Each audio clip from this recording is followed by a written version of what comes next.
Live with coverage you can count on.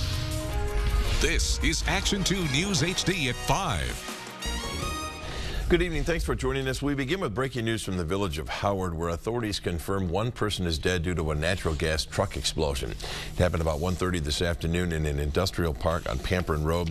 That's where Jennifer Ann Wilson joins us live with the latest details. Jennifer. Well, Bill, officers are telling me that the truck belongs to this company you see behind me, AMI Ace Manufacturing, and that it left this property around 1:25 p.m., then drove along Pamperin towards Cornell about 300 yards when it exploded in the middle of the street. You can see what's left of the truck just there in the road, with Brown County Sheriff investigators still on the scene collecting evidence. Now, there is still debris scattered all over the road. There's liquid you can even see on the ground. We're hearing that that is actually fuel. Now, officers say there were two people in the truck at the time of the explosion. One person, as Bill mentioned, has been killed, but the other person is injured. Investigators from the Brown County Sheriff's Office are collecting evidence on the scene, but they say they don't expect any more explosions. They don't expect anything else to happen that could cause any damage or injury. The Village of Howard Fire Chief did speak with us on camera to tell us what they believe may have triggered this explosion. Something in the load of the vehicle shifted and it compromised the compressed natural gas fuel system. Consequently, there was a detonation of the fuel system. For a period of time, we were in fear of an explosion potential, so we evacuated businesses in the immediate area. Well, employees were allowed to return to work by around 2:30 p.m. and investigators had kept a very wide perimeter, but about 30 minutes ago, they shrunk that down, reopening nearby roads and just focused their attention on the area you see behind me here. Now, this explosion shook the entire neighborhood. Coming up at 6 p.m., you'll hear from witnesses who tell us what they saw, what they heard, and what they felt. Reporting live in Howard, Jennifer Ann Wilson, Action 2 News. Live with coverage you can count on. This is Action 2 News HD at 6.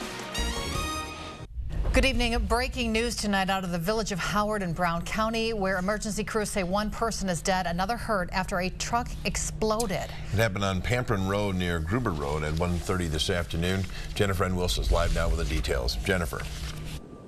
Well, Bill, Cammie, things have definitely calmed down quite a bit here at Pamperin and Gruber since the last time we spoke. But as you can see behind me, investigators are still on scene and two tow trucks have just arrived. They appear to be aiding in the cleanup from the aftermath of this explosion. Now, investigators have so far determined that the truck was carrying a piece of heavy equipment in the cargo area. Investigators say the truck was attempting to make a left turn when it appears that the equipment shifted and pierced a fuel tank, and that is what caused the truck to explode. Now, investigators are no longer concerned about additional explosions, but they are still collecting evidence and cleaning up from this explosion that shook the entire neighborhood. The truck had only traveled 100 yards before it exploded in the middle of the roadway. Something in the load of the vehicle shifted and it compromised the compressed natural gas fuel system. Consequently, there was a detonation of the fuel system. The impact of the explosion was felt by those who lived a half a mile away. I had just woken up, was making lunch. All of a sudden, I just heard a really loud bang and my entire apartment shook. Yeah, it was a scary situation. It wasn't thunder, you know, that's your first intuition, but when, like I said, it didn't sound like thunder, so first thing that goes through your mind then is explosion, and that's what it was. For a period of time, we were in fear of an explosion potential, so we evacuated businesses in the immediate area. Employees of nearby companies were allowed to return to work around 2:30 p.m., but given strict instructions. Trying to stay out of the front where all of our vehicles are parked, trying to stay on this side of the building, stay away from windows. Well, officials say the driver of the truck was killed on scene. They say there was a passenger who is being treated for injuries right now. No word yet on whether nearby buildings or vehicles were damaged from the debris that flew from the explosion, but investigators are still on site cleaning up, still collecting evidence. And as I mentioned, those tow trucks have arrived. They appear to be helping in the cleanup process. Investigators say they do expect to be on scene here for several more hours. Reporting live in Howard, Jennifer Ann Wilson, Action 2 News. Jennifer, thank you. In a statement released within the past 20 minutes, Ace Manufacturing sends out its thoughts and prayers to the victim's family. It also says, quote, "We are a small and close-knit company, and this has shaken and saddened all of us," end quote. The company says it is cooperating with authorities as the investigation continues. Good evening. Thanks for joining us tonight. Oshkosh police are still on the scene of a house where hazardous material was discovered late this afternoon. Right now, there are still barricades in place around that home. The house is located on the 800 block of Frederick Street. The 4 blocks around it, though, have also been blocked off. Jason Zimmerman joins us now live from the scene with the very latest. Jason. Cami, police are not saying what type of hazardous materials were found, how much or what they might have been used for. This is the scene right behind me, and you can see the emergency vehicles that are in place. We've also been told that the FBI and the National Guard civil support team have been called in to assist with this investigation. This all started with a tip call at about 3 o'clock this afternoon. While police say there's no threat to public safety and that the materials inside the house have been contained and isolated, they've also set up barricades to prevent people from passing through the neighborhood. Neighbors have been advised to shelter in place. The county health department will be conducting the cleanup, but so far there's no exact timetable. I'm not sure how long it's going to take for them to clean up the residence, but as soon as they get done with that, they may be able to identify what it is. Police have been in contact with the occupants of the house who were not home at the time, but they're not saying if anyone so far has been arrested. It's also unclear tonight how much longer these street barricades will remain up. Reporting live in Oshkosh, Jason Zimmerman, Action 2 News. Jason, thank you. Thanks for joining us. I'm Ella Ray McCardle. We start with a suspicious incident in Oshkosh. These roads are blocked off again as police and the FBI investigate a hazardous material. It was found yesterday in a home here on the 800 block of Frederick Street. But as Sari Soffer explains, the situation is far from over. Go ahead. Harley Miskov must be escorted to his home just 3 blocks from where Oshkosh police and the FBI are investigating hazardous material. Yeah, I can't get in my house. This happened last night too. When I got done with work, I had to find something to do. As you can see, the Oshkosh police have once again blocked off the 800 block of Frederick Street to conduct another search of the home. The FBI and Oshkosh police are working together to investigate the suspicious incident. The hazardous materials were contained and isolated last night and removed. When we left the scene around 7, crews were still coming in and out of the house in protective suits. Emergency vehicles surrounded the area, and officials tell us they were still investigating. We reached out to the FBI and Oshkosh police. Both won't tell us why they're at the home or what hazardous material they found. Neighbors say they don't know who lives there. We never smelled anything funny, seen anything funny from that house. This is just a total shock. In a neighborhood with children and college students, everyone's looking for answers. We'll continue to reach out to police and the FBI to bring you the latest. In Oshkosh, Sari Soffer, Action 2 News. Good evening. Thanks for joining us. We begin with that breaking news out of Oshkosh, where we're learning more about the suspicious incident that shut down several blocks in Oshkosh over the weekend. We now know the 21-year-old taken into custody is UWO student Kyle Smith. UWO professors went to authorities last week after they believe Smith was trying to manufacture ricin. According to the CDC, ricin is a poison found naturally in castor bean plants. If castor beans are chewed and swallowed, the released ricin can cause injury. Emily Matesic joins us live from the Fox Valley newsroom with more on this story. Emily. Well, Cami, Oshkosh police and the FBI aren't releasing any new information about their investigation from the weekend, but we did learn in a search warrant that was filed in Winnebago County Court what investigators were looking for when they spent several days searching that Frederick Street home. It was statements made by 21-year-old Kyle Smith to 2 UWO staff members that led authorities to search this home on Frederick Street in Oshkosh over the weekend. While investigators, including the FBI, have cleared the scene, saying there is no danger to the public, a sign posted on the home by the Winnebago County Health Department says the house remains uninhabitable.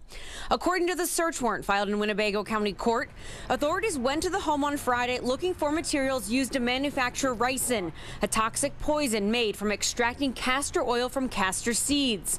Ricin, if ingested or inhaled, can cause human organs to shut down, resulting in death. The search warrant says Kyle Smith admitted to a UWO professor that he spent time extracting what the professor was led to believe was a potentially deadly poison. The professor asked Smith what organism he was using to extract the material, and according to the search warrant, Smith said he couldn't say because what he was doing was borderline illegal and would fall under the classification of a biological weapon. Smith's roommate, however, did tell authorities the 21-year-old was growing 3 castor bean plants in the backyard. But according to the returned search warrant, authorities confiscated a white powder substance from the home and a lab log notebook. The white powder has been sent to the FBI crime lab for testing. Now, in light of the search warrant, we did reach out again to Oshkosh Police and to the FBI. They said that they have no further comment, only that this is an ongoing investigation. We also tried to contact those 2 UWO professors that were mentioned in the search warrant. They declined our request for an interview. As for Kyle Smith, he remains in the Winnebago County Jail on probable cause of recklessly endangering safety. Reporting live in the Fox Valley newsroom, Emily Matesic, Action 2 News. Breaking news right now on an Oshkosh hazardous materials case. A man is now officially charged in federal court with knowingly possessing ricin. The criminal complaint confirms the material taken from Kyle Smith's residence did indeed test positive as ricin. Police arrested the 21-year-old on October 31st, accused of recklessly endangering safety. We were there as he walked into the federal courtroom today in Green Bay just a couple of hours ago. According to the criminal complaint, 2 UW Oshkosh professors told investigators they had conversations with Smith about castor plants, which produce ricin. It says he didn't intend to harm individuals, but he did want to test it on mice and insects. The criminal complaint says Smith told investigators he was fascinated by, quote, using something living to harm something living rather than by bullets. I think chemical weapons are more interesting than general conventional firearms, end quote. On October 31st, authorities confiscated a white powder substance at Smith's home on Frederick Street. Our Jason Zimmerman was sitting in federal court this afternoon where no cameras are allowed. He'll have an update for us tonight on Action 2 News at 10. UW Oshkosh officials reveal their role in the arrest of a man accused of making ricin. 21-year-old Kyle Smith is charged in federal court with possession of that deadly poison. School officials say the biology major is now suspended. According to the criminal complaint, 2 UW Oshkosh professors told investigators they had conversations with Smith about castor plants, which produce ricin. On October 31st, authorities confiscated the white powder substance at Smith's home on Frederick Street. Sari Soffer live now on the campus with more on how UW Oshkosh officials responded almost immediately to the possible threat. Sari. Bill, UW Oshkosh has a behavioral intervention team that's been in place for years. They assess potential threats to the campus community and its students. It was this team that convened immediately following 2 tips from university professors that said Kyle Smith was a potential danger to the community. This protocol allowed them to reach out quickly to law enforcement to keep the public out of danger. Since the mass shooting at Virginia Tech in 2007, where a student shot and killed 32 people, threat response training is a nationwide trend on college campuses. This protocol is what allowed the UW Oshkosh Behavioral Intervention Team to respond to 2 tips late last month about former student Kyle Smith potentially making a toxic chemical to harm the community. We have been working with faculty and staff to help identify students at risk and knowing when to refer and where to refer. UW Oshkosh was one of the first campuses to have a response team for community threats. With the ricin incident and how we responded as a community to that, I think really shows the remarkable systems that we have in this place to keep our university community safe. Officials say the response team hasn't done a threat assessment like this in about 5 years. From time to time, that group is convened, and that is more along the lines of students that may be of danger to self. Oshkosh Police and the FBI investigated following university notification. The university cannot comment as it is an ongoing criminal case. University officials tell us the community was never in danger. The two professors and the intervention team were prepared and responded immediately to the potential threat. Smith is suspended from school for now and faces charges in federal court. We'll keep you updated with this case as we get more information. Reporting live in Oshkosh, Sari Soffer, Action 2 News. A federal judge is ruled there is enough evidence to move forward in the case of a UW Oshkosh student charged with possessing ricin. Kyle Smith was arrested last month after authorities found a vial of white powder in his home and notes on making the deadly toxin. UWO professors tipped off authorities claiming Smith asked them questions about poison. Ellery McCardle was at the hearing today. She joined us live with more. Ellery. Bill, there was a lot of talk about that white powder tested by the FBI. An agent testified at the hearing saying that the powder weighed just more than 1.5 grams. That's less than the weight of a penny. He said 0.5% of the powder tested positive for ricin and could have been lethal to up to 20 people. Now, this is video of Smith walking into the Green Bay courthouse this morning. Smith's attorney argued that small amount of ricin found isn't enough to kill someone, and he repeated that Smith told investigators he wanted to experiment with the poison on insects and mice, not on people.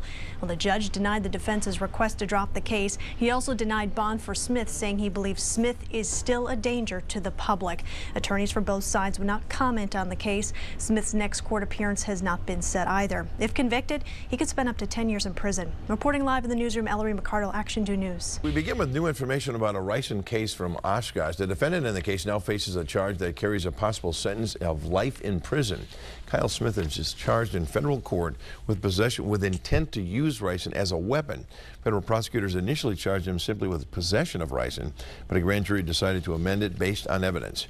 Claire Cayley just left Smith's hearing and joins us now live in the newsroom with our top story. Claire. Bill, Kyle Smith entered pleas of not guilty to 2 charges in federal court about 30 minutes ago.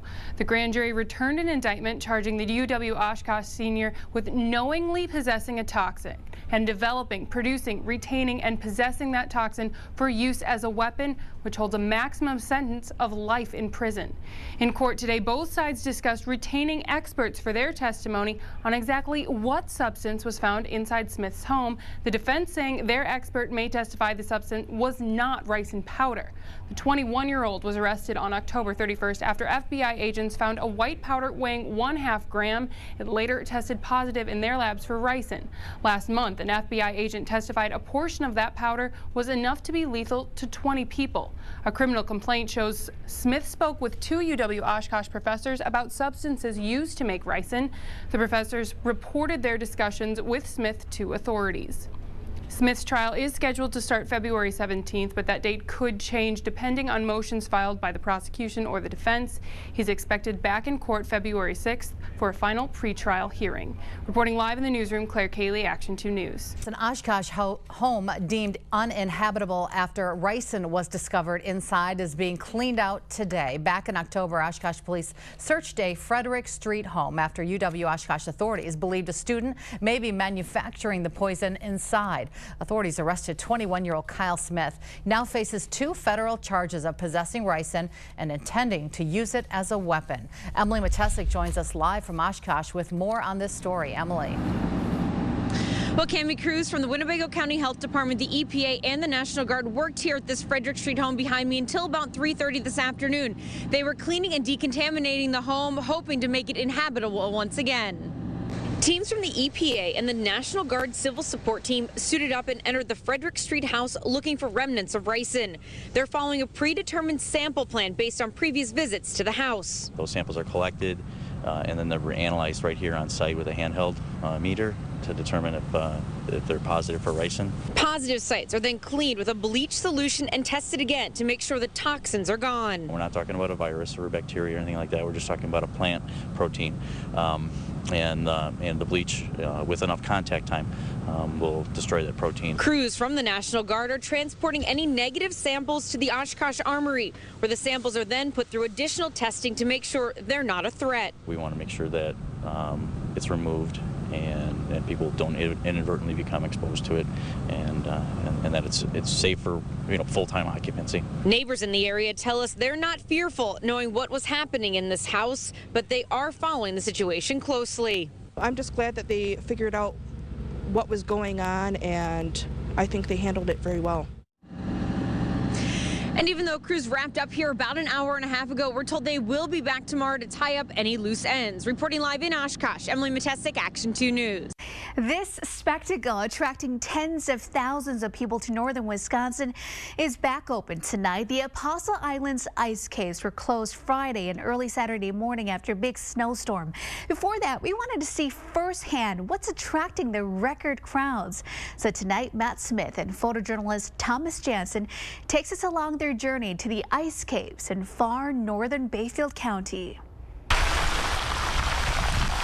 They've driven hundreds, even thousands of miles for a glimpse. Now it does say $3. No one's quite sure what to expect. The horizon, seemingly extending forever, moves Lake Superior's shoreline, packing down freshly fallen snow atop more than a foot of ice as the journey begins. Yeah, I kid rod. I like it. Oh, we can't take anybody down, though. Accessible by foot for the first time in 5 years, the Apostle Island's National Lakeshore shines. All right. Come on, Opal, pull! Pull! From far away to inside the cave's most intricate and intimate secrets, its beauty is as majestic as it is humbling, attaching to the imagination, bringing into focus creations rarely possible and never again exactly the same. I love being outdoors. I've been to Iceland twice in the last year. That's nice. Nearly 40 degrees this day, the warmest here it's been in months. Sun won't yet be a threat. Over here, Jake, please help me get out. Around every corner, a new discovery. Holy cow! There is a lot of room in here. Nature's playground. No, come! Yes! Sandstone carved these caves from Lake Superior's power. Waves, for the time being, set silent, opening elaborate proof of Wisconsin's winter. There they disappear. And I don't know where I'm shoving them, so it's gonna be interesting. Inside the caves, there's no order, no pathway. So like every single last one is different. The feeling as surreal as a bit scary. All the flakes, the structure stuff inside, where some of it is just solid glass. Yet every crack, every crevice reveals the hidden complexity of our Great Lakes. Needle-like crystals illuminate these caves, formed from condensation at sub-zero temperatures. And still waters to be found along this frozen journey. An ice pillar encapsulates a waterfall you can only hear. It's no wonder tens of thousands have made this journey. From the adventurous. This is almost like perfect. To the audacious. Lake Superior's ice caves, locals say, are bringing visitors never seen before. I think the difference is there wasn't the social media, so there weren't the people at all. People know the urgency as the sun illuminates this day. Spring won't hide forever, but for now, winter reigns supreme. Before this weekend, more than 65,000 people had made this journey, and it appears it won't stop anytime soon. Along Lake Superior shoreline, Matt Smith, Action 2 News. And we have also posted a slideshow of the trip on our website. It's WBAY.com. Next on Action 2 News at 10, we're following breaking news out of the Plask area where a school bus is involved in a serious accident. We'll have a live report from the scene. Experts say last year's propane crisis that left families unable to heat their homes won't be repeated again this year. Why, they say it's a matter of storage and preparation. And Grand Chute police say they're looking for a man who committed an act of indecent exposure in the Fox River Mall parking lot. From WBAY TV, this is Action 2 News at 10.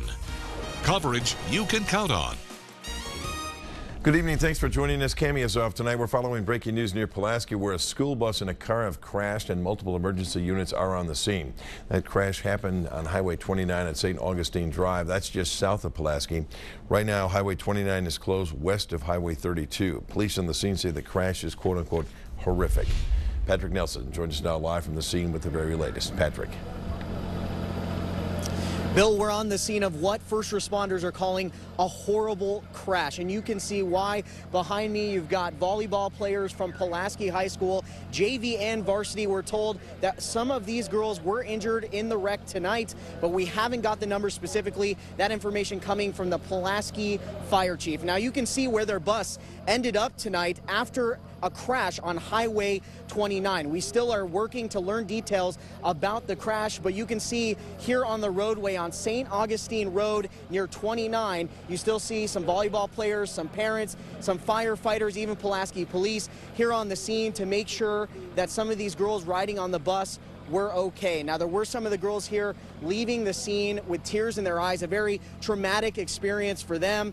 And just on the other side of this white truck you see behind me, there is a car that is demolished to the point that I can't even identify what kind of a car it is. Now, again, I'll be working with first responders and the Pulaski Fire Chief to try to learn more information about what transpired here. But again, first responders, when we first got here to the scene, told us we needed to back up because this was a horrible accident. So certainly more details to come tonight, but we're learning that it was the varsity volleyball team and JV volleyball team for Pulaski High School traveling back to the school from Seymour. Again, there are some girls that are injured at the hospital tonight. We do not know what the extent is or the extent of the injuries inside of that car involved with the bus crash, but we'll work to get you that info on Action 2 News this morning. Back to you. With the unofficial end of summer upon us, many people in northeast Wisconsin now focus their attention on preparing for the heating season. Last year, people across the Midwest felt the effects of a propane shortage crisis that left people struggling to heat their homes. But a new emphasis on storage could avoid another expensive winter. In our top story, Patrick Nelson explains how leaders of Wisconsin's propane industry say they're making sure there won't be a propane crisis this winter. There's no snow on the ground yet in northeast Wisconsin, but in the Fox Valley, propane suppliers are busy filling tanks. I'm seeing a totally different, I guess, mentality or plan of attack, not only from the consumers, but also from the dealers alike. Propane companies say waiting to fill their tanks contributed to a shortage of propane. We just simply couldn't get enough propane where it was needed fast enough. We've learned a lot. In our industry, you know, this has never happened before, as it has this past winter. I hope it never does happen again, but I want to be ready to take on that challenge. Here at Garrow Oil, tanks like this hold up to 30,000 gallons of propane. And by adding 6 more tanks like this, they say they're making sure that there will be enough propane in the Fox Valley and surrounding areas when people need it the most. What we did after last year's propane crisis is we decided that we need to spend money to build onto our infrastructure. Investing roughly $1 million, this Fox Valley propane company, serving 4,000 customers, can now store 360,000 gallons of propane in 12 tanks. That's twice as much as they could store last year. I think that more dealers and more residents are more prepared, are being very proactive about it, and I don't anticipate, you know, a repeat of last year. Wisconsin propane industry leaders say more storage along with early fills from residential customers and companies will protect northeast Wisconsin from another propane crisis. Patrick Nelson, Action 2 News. We had scattered showers and a few thunder showers earlier in the day, but now here in northeastern Wisconsin, it is dry despite the fact that we do have some storms passing by to our north, but they'll stay north overnight tonight. And our temperatures right now are all pretty much the same. We have a mix of upper 50s and lower 60s across the area. Here's your first forecast for tomorrow. A decently sunny day, slightly more humid and right around 80 for a daytime high. And although we won't have any weather problems during the day, by tomorrow night and into Thursday, strong storms in the offing. More with Pinpoint Predictor a little later on. Bill. Brad, thank you. Grand Chute police are investigating an indecent exposure incident in the parking lot of the Fox River Mall yesterday. Grand Chute police say they are looking for this man who was driving a tan SUV in connection to that incident. Surrey Software spoke with the victim about what happened and what leads police have so far. Meredith Ullman was unloading some last-minute school supplies for her daughters Monday afternoon. when she noticed a man staring at her from his car in the Target parking lot. I could see his arms moving, and I didn't have a good feeling about it, and he was just looking at me with this steely look. Ullman snapped this photo on her smartphone. I just zoomed in to get a good shot of him and then confronted the suspect before he sped away from the Fox River Mall parking lot. I was just horrified at what I was seeing. He was like 5 or 6 stalls from the front of the Target store. And with back-to-school shopping, Ullman says the parking lot was filled with children and their parents when the incident occurred. I'm a high school teacher. I want to protect my students, and I'm a mother, and I was like, I can't believe this guy is doing this. Ullman posted the picture she took on Facebook, which Grand Chute police say led to a number of tips. A lot of different names, so we are looking into each individual name that is brought forth to us to see if that is our suspect or not. They also surveyed Target store surveillance and the Wisconsin crime alert system. I've been going around town and outside our jurisdiction looking into anything and everything that we're getting. Police are asking for any additional information. In Grand Chute, Sari Saffer, Action 2 News. A video posted by the extremist group The Islamic State appears to show the beheading of 31-year-old American journalist Steven Sotloff. The video, which we are not showing, has not been authenticated by U.S. officials. Sotloff was a freelance journalist who went missing in Syria about a year ago. He last appeared at the end of a video showing the beheading of another journalist, James Foley. In that video, masked men threatened to kill Sotloff if airstrikes didn't end in Iraq.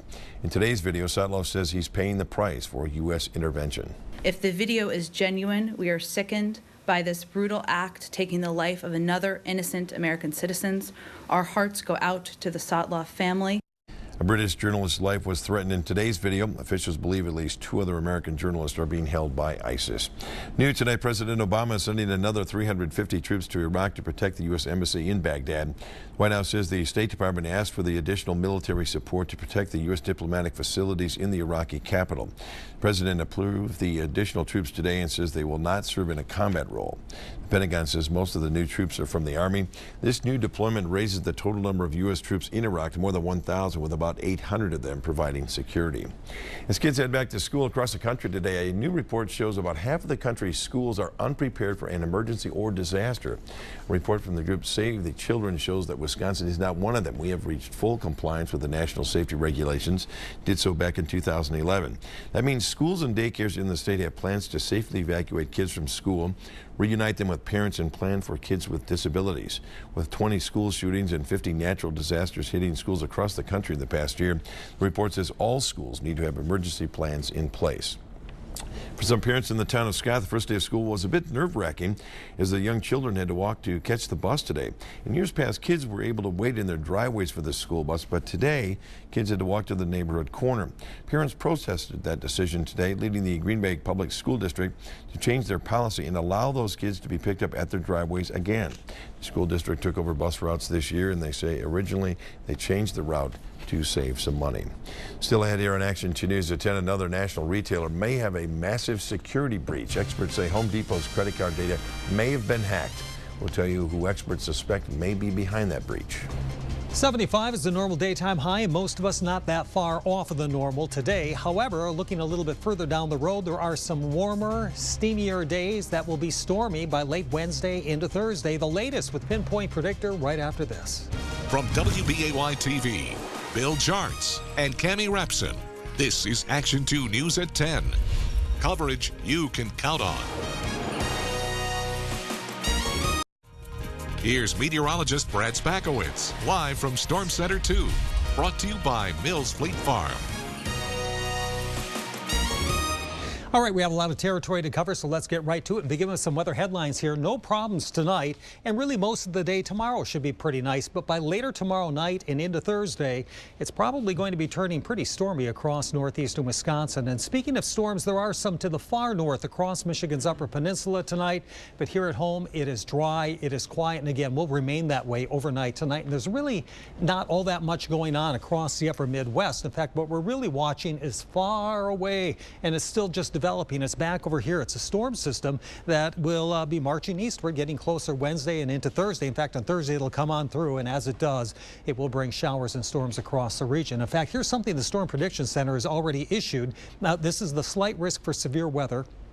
It includes western Wisconsin back through the northern plains. This would be mainly by late tomorrow afternoon and into tomorrow night. So for most of us, through tomorrow, it's to our west, but late tomorrow night and into Thursday, that slight risk goes right across much of east central Wisconsin. So that's really the time period we'll be watching very carefully for you. First of all, though, let's detail tomorrow morning, 7 a.m. with Pinpoint Predictor, and really not a bad start to the day. In fact, the first part of the day should bring plenty of sunshine and just a few thin clouds there by mid to late afternoon. But most of your daylight hours tomorrow essentially should be dry. It will be slightly more humid than today and a little bit warmer. Most of us will be right around the 80-degree mark for a daytime high tomorrow. Now, tomorrow evening is where it gets interesting. This is 7 p.m., so your evening is still mostly dry, but you can see some showers and storms there into northwestern Wisconsin, and they'll stay mainly across the northern half of the viewing area during the evening hours. This is midnight, and you can still see some showers and storms north there, and even Green Bay and the Fox Cities around 3 a.m. Thursday could have some showers and storms moving on through. That takes us into the start of Thursday, 7 a.m., maybe a leftover shower or thunder shower along the lakeshore, but for most of us right now, it looks like the first part of Thursday may be quiet. This is the noon hour, and there we are with some sunshine. Thursday will be a warmer and even stickier day. In fact, some of you south of Green Bay could easily sneak into the upper 80s there, so you're going to have plenty of heat, plenty of humidity, and that's the cold front that'll come through later in the day. So there you are mid-afternoon around 3 p.m. with a scattering of showers or storms, but notice it'll be a little bit later in the day when you have a better chance. That's 6 p.m. And now you can see a well-defined line of showers and storms that comes right through east central Wisconsin during the evening hours. That's 9 p.m. And then say by 11 or midnight, they'll be into the Fox Cities and along the lakeshore. And then after midnight, they're out of here. So those are really the time frames that we'll continue to watch. Again, during the day tomorrow, your severe weather threat is probably low, though it probably sneaks upward during the nighttime hours. And then you're in the moderate category there on Thursday. So we'll keep you posted. Really, Thursday will be the time to watch. Otherwise, across northeastern Wisconsin right now, our temperatures are all pretty much the same. A good mix of upper 50s and lower 60s for the most part. Officially at the National Weather Service in Green Bay right now with a crystal clear sky, 61, a dew point of 59, and the air is calm. So from Storm Center 2 for tonight, mostly clear, maybe a little patchy fog late tonight, and mostly mid-50s for nighttime lows. That takes us into tomorrow. It looks like a mostly and then partly sunny day, a little bit warmer, right around 80 for a high. Remember, during the evening hours or nighttime hours, you will have a chance for some scattered thunderstorms then, and a better chance of showers and storms, some of them strong on Thursday, right around 86 for a daytime high there. Friday, can't rule out a morning leftover shower, otherwise partly sunny and cooler, 73. Weekend looks gorgeous, 70 on Saturday, 72 on Sunday. Even Monday, 74 there with plenty of sunshine, and then showers and storms don't return until later on Tuesday. So it's just basically Wednesday night into Thursday, we'll be on the lookout for those showers and storms. Then on the water tomorrow, no problems there. But again, Thursday, waves will be increasing to about 2 to 4 feet. Time to start practicing your bow or something. Don't go fishing that day. You're right. Change of sport. Thanks, Brad. We'll be right back. We're getting some new information about the breaking story we told you about at the top of the newscast. As we told you a few minutes ago, a school bus carrying Pulaski High School varsity and JV volleyball players was involved in a crash with a car about 9 o'clock tonight. The teams were returning from a match with Seymour. The crash happened on Highway 29, just west of Highway 32. The Pulaski Fire Chief tells us 18 total people were hurt. 11 people who were injured on the bus have been taken to the hospital by ambulance. Another 5, all students, were hurt but released to their parents. 2 people in the car were also injured. No word on the seriousness of those injuries. Highway 29 is closed west of Highway 32. We have a crew on the scene, and we'll have full details tomorrow on Action 2 News this morning. Home Depot is investigating a potential credit card data breach tonight. Multiple banks are reporting that Home Depot stores may be the source of a massive new batch of stolen credit and debit cards. Home Depot says it's partnering with banks and law enforcement to investigate the unusual activity. A security firm which reported the hack says the group of Russian and Ukrainian hackers who broke into Target may be responsible for this breach as well. Home Depot says they will alert customers if their system was indeed hacked. Today, Halliburton agrees to pay $1.1 billion to settle lawsuits stemming from the 2010 oil spill in the Gulf of Mexico. The company designed and built the well that led to the largest oil spill in U.S. history. 11 workers were killed and nearly 5 million barrels of crude oil poured into the Gulf before the leak was capped nearly 3 months later. This payment will settle lawsuits with Gulf Coast businesses and property owners. Halliburton says the money will be paid to a trust until all appeals have been resolved. The settlement still has to be approved by the courts. Green Bay police say a man is injured seriously after a boating accident on the East River near downtown this past weekend. Officers say a 21-year-old man was sitting down in a boat when he slammed his head into the Main Street Bridge as the boat drove under it Saturday night. He's said to be in serious condition tonight. Police say the water level was high at the time, leaving very little room under the bridge. We think that the water level definitely had something to do with it. There's been so much rain lately, and with the wind, the direction it was blowing that day, the water levels are up quite a bit on the East River. Officers say this accident is a good warning for boaters to stay alert on the water and also to stay sober. Police arrested the boat operator in this accident for drunk driving. A daycare center for people with special needs gives families a chance to collect their belongings today after an abrupt closure last week. Haven of Hope says it ran into some financial troubles and had to close its doors without notice to its clients. A number of local organizations and agencies are stepping in, offering to help for those families who are scrambling to find good care for their loved ones. And thought, what are these families going to do? Because it's like a snow day now until they figure out what's going on. Last minute, oh my God, where am I going to put my kids? Where am I going to work today? Is it going to be okay to take the day off? And it's not just one day, this is ongoing. Those groups are offering care and also possible employment for the staff who lost their jobs when Haven of Hope closed. Chris off tonight, so Dave Schrader steps in with sports. Well, Bill, is Joel Stave injured or not? We'll try to get to the bottom of it next. Plus, the Brewers with some not highlights but more lowlights, and Mike Daniels with a lot to say about Seattle's defense. That's next. Here's Dave Schrader from Action 2 Sports. I'm the best corner in the game. When you try me with a sorry receiver like Crabtree, that's the result you're going to get. Don't you ever talk about me. I'm sorry, Richard, but I'm going to talk about you. Seattle's Richard Sherman needs no introduction. He's well known for his play and for his, shall we say, loquacious personality. In fact, the entire Seattle defense is well known for its vociferous behavior and even louder play. The Packers' own conversational character on defense, Mike Daniels, sees a lot to emulate from the Seattle D. You watched the Super Bowl and didn't take notes, you probably don't belong here, because they really showed how you get it done. They didn't do anything special. There was no crazy this or that. They rushed four, maybe blitzed every now and then, and their defensive backfield was there to intimidate, and the linebackers came, filled gaps, and made plays. They all hustled to the football, and everybody thoroughly looked like they were having fun, and they enjoyed being there. Every tackle was like a celebration. They threw a party after every play, and that's kind of how you have to be. You have to love this game. If you don't love it, it'll show. The NFL's emphasis on illegal contact, defensive holding, and pass interference is being interpreted by many as a direct attempt to disarm Seattle's defense. But strangely enough, in this year's flag-infested preseason, none of the Seahawks' starting defensive backs were flagged one single time. Digest that stat for just a bit. Okay. To a man, the Packers say they won't count on the yellow laundry to bail them out. If the flags fly, so be it. But every defender and every coach in the NFL knows one thing. Just like anything, you have rules and you have the rules that are being emphasized. So if something's not being emphasized, you grab the jersey. You know, they weren't emphasizing it before. So now they're emphasizing don't grab the jersey. So you don't grab the jersey. And it's really as simple as that. They've been very upfront, and they made their point in the preseason about what they're looking for. And it's our job to teach it that way. In other NFL news, former Badger J.J. Watt just got paid. According to multiple reports, the Texans have granted Watt a 6-year extension worth $51.8 million guaranteed and a total value of $100 million. It's the richest contract for a defensive player in NFL history. Well, there's some strange news coming out of Madison. This morning, Coach Gary Anderson announced that Joel Stave was injured. So I guess that's why he didn't replace ineffective starter Tanner McAvoy on Saturday. Well, not so fast. This evening, Anderson backtracked, saying Stave is not injured, but is not where he needs to be.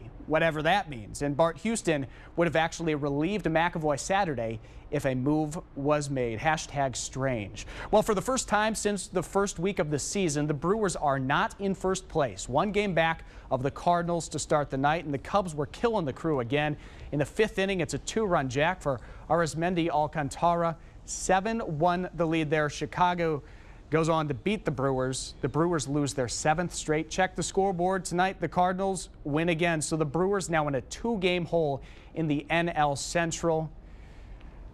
They were doing so well for so long, but they've got to turn it on now. They do start a homestand, a lengthy homestand, after tomorrow's series finale in Chicago. Better get home in a hurry and get healthy real fast. Need to. Thanks, Guy. We'll be right back.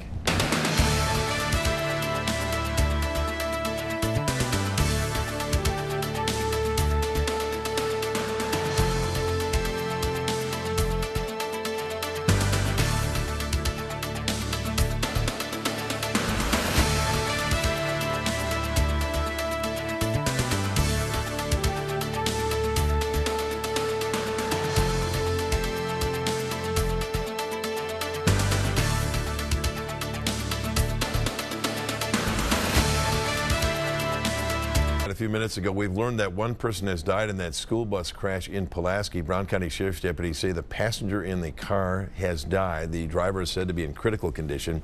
No word on the condition of the 8 students from Pulaski High School that were transferred to the hospital. We'll be following this story, and we'll bring you the latest tomorrow morning on Action 2 News this morning. Here's Brad now with the final word on the weather. All right, ahead for tomorrow. Looks like a dry day during the day. It'll be partly to mostly sunny. It will be slightly humid, a little bit warmer, right around 80. And then remember, tomorrow night into Thursday, we'll have some showers and storms, and some of those might be stronger. So meteorologist Steve Balon will be here at 4:30 in the morning already to give you an update on that. Caffeinated. We hope. That's going to do it for tonight. We'll see you back here tomorrow. Good night.